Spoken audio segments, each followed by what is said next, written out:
Salam sejahtera tuan-tuan dan puan-puan. Apa kabar semua? Nama saya ialah Dr. Lee dan saya berasal dari utara Malaysia, Semenanjung Malaysia, iaitu Bukit Mentajam. Buat masa ini saya tinggal di Johor, di Kluang Johor.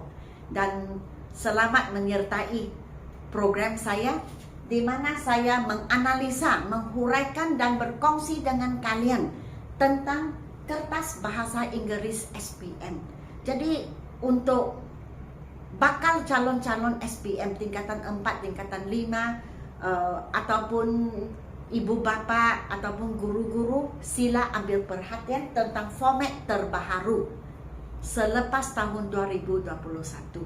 Jadi bahasa Inggeris selepas tahun 2021, pelajar-pelajar ataupun calon-calon dikehendaki untuk menduduki 4 kertas. Kertas 1, kertas 2, kertas 3, kertas 4. Di mana ia merangkumi kemahiran seperti kertas 1, kemahiran pemahaman.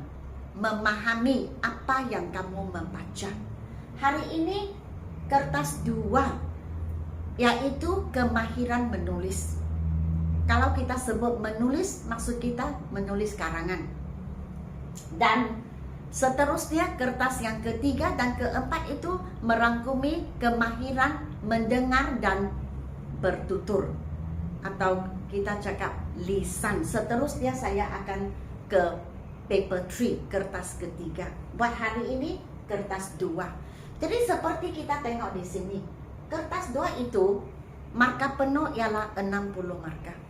Dan tempo masa yang diberikan ialah 1 jam 30 minit. Dan beratnya, maksudnya peratusan yang diberi, yang diperuntukkan untuk kertas 2 ini ialah 25%. Jadi sebenarnya dia sangat adil. Sama ada kita menduduki atau kita menghabiskan kemahiran menulis, memahami, mendengar dan bertutur.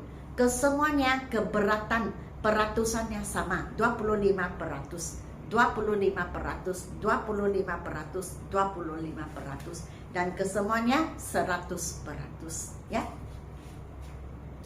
Jadi kertas 2, kodenya dipanggil 1119/2, 1119/2. Ini sebetulnya ini ialah kertas 2.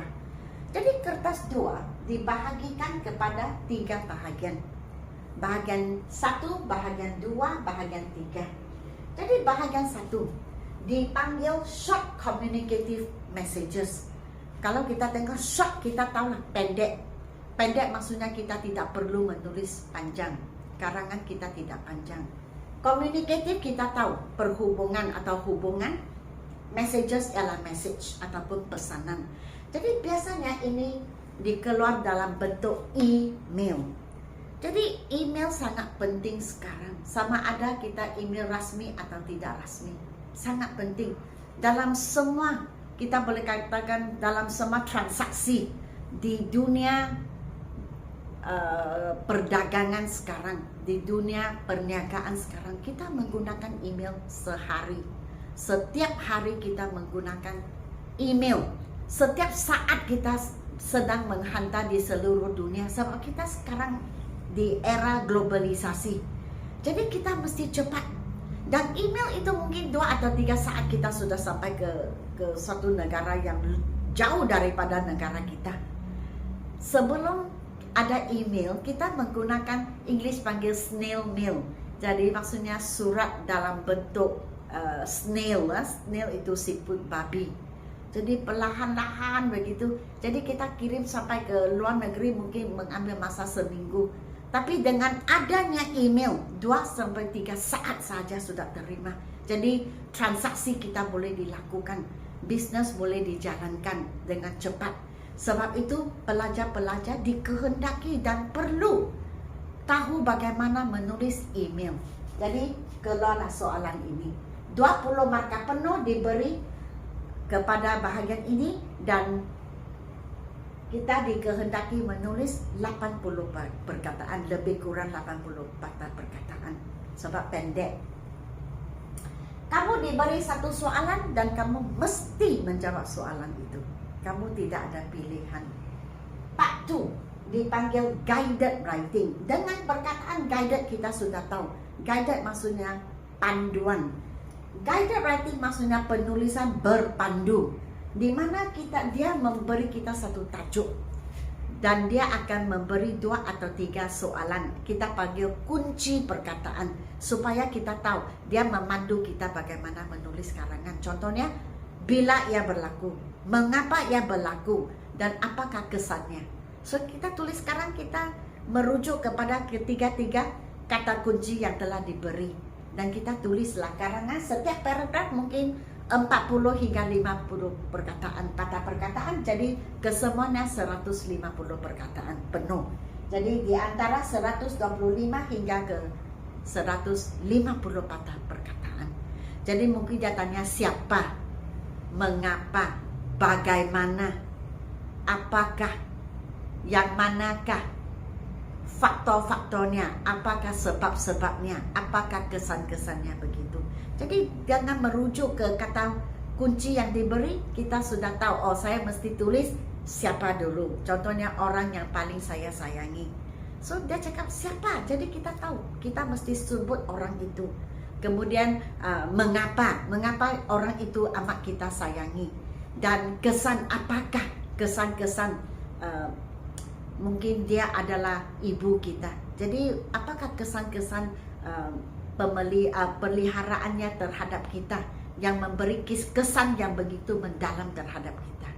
Okay, so ini dipanggil guided writing. Kamu diberi perkataan, rujuklah kepada perkataan itu dan tulis satu paragraf tentang perkataan, tentang soalan yang diberi. Contohnya, who is this person? Why is this person important to you? Begitu. Jadi kita tulislah siapa, mengapa, dan akhirnya mungkin efek pengaruh dia terhadap kamu. Jadi kamu senang menulis karangan. Ada perkataan-perkataan kunci atau soalan-soalan yang diberi kepada kita untuk membimbing kita menulis. Bahagian ketiga dipanggil extended writing. Dengan perkataan extended kita sudah memahami panjang. Extend maksudnya panjangkan. Jadi kita diberi tajuk juga, dan panjang karangan kita di antara 200 hingga 250 patah perkataan, dan 20 markah penuh diberi. Di sini kamu diberi 3 soalan dan kamu hanya memilih satu untuk menjawab. Answer only one. Jawab satu sahaja. Jadi soalannya dikategorikan seperti ini. Nombor 3, nombor 4, nombor 5. Sebab ini nombor 1. Ini nombor 2. Jadi ini nombor 3, nombor 4, nombor 5.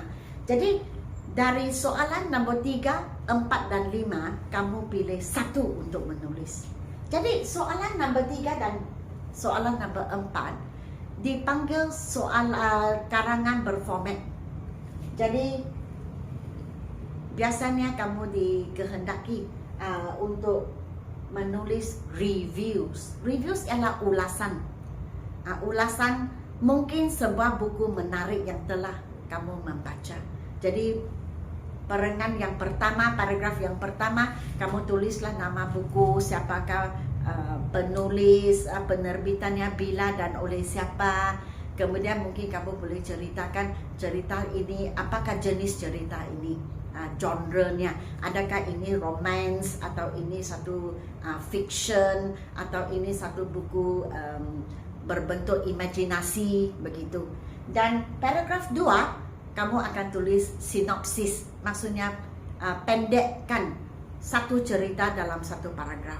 Dan seterusnya kamu memberi ulasan. Apakah kebaikan membaca buku ini? Mengapa buku ini begitu menarik? Dan akhir sekali kamu cadangkan kepada semua orang agar membaca buku ini atau novel ini. Jadi review itu ada sangat luas. Mungkin ulasan buku yang pernah kamu membaca, atau wayang gambar yang pernah kamu menonton, atau hotel yang pernah kamu menetap, atau air terjun. Kamu pernah pergi ke satu air terjun, sebuah air terjun untuk berkelak. Jadi balik dan beri ulasan kamu tentang tempat ini, tentang air terjun ini, atau di tepi pantai, atau mana-mana sahaja, atau restoran. Kemudian report ataupun artikel rencana. Bagi pelajar saya mengajar lebih satu. Saya mengajar mereka menulis syarahan. Saya cadangkan kamu pandai juga. Sebab syarahan, report, artikel atau rencana dan review itu jatuh ke kategori berformat. Lebih baik kamu tahu. Dan akhir sekali, nombor 5 ialah story. Tulis sebuah cerita. Jadi itu terpulanglah kepada imajinasi kamu. Tajuk diberi dan kamu dikehendaki untuk menulis karangan naratif dipanggil. English kita panggil narrative essay, jenis cerita. Okey? Jadi di antara 3 ini kamu pilih dah satu dan tulis di antara 200 hingga 250 kata perkataan, dan masa yang diberi untuk 3 karangan 1 jam 30 minit ataupun 90 minit untuk menghabiskan 3 buah esei, 3 buah karangan. Okey, jadi pendek, lebih panjang dan paling panjang begitu. Okey, so setakat ini sahaja. Sila beri saya like, share dan subscribe, dan sehingga kita berjumpa di kertas ketiga. Sekian, terima kasih.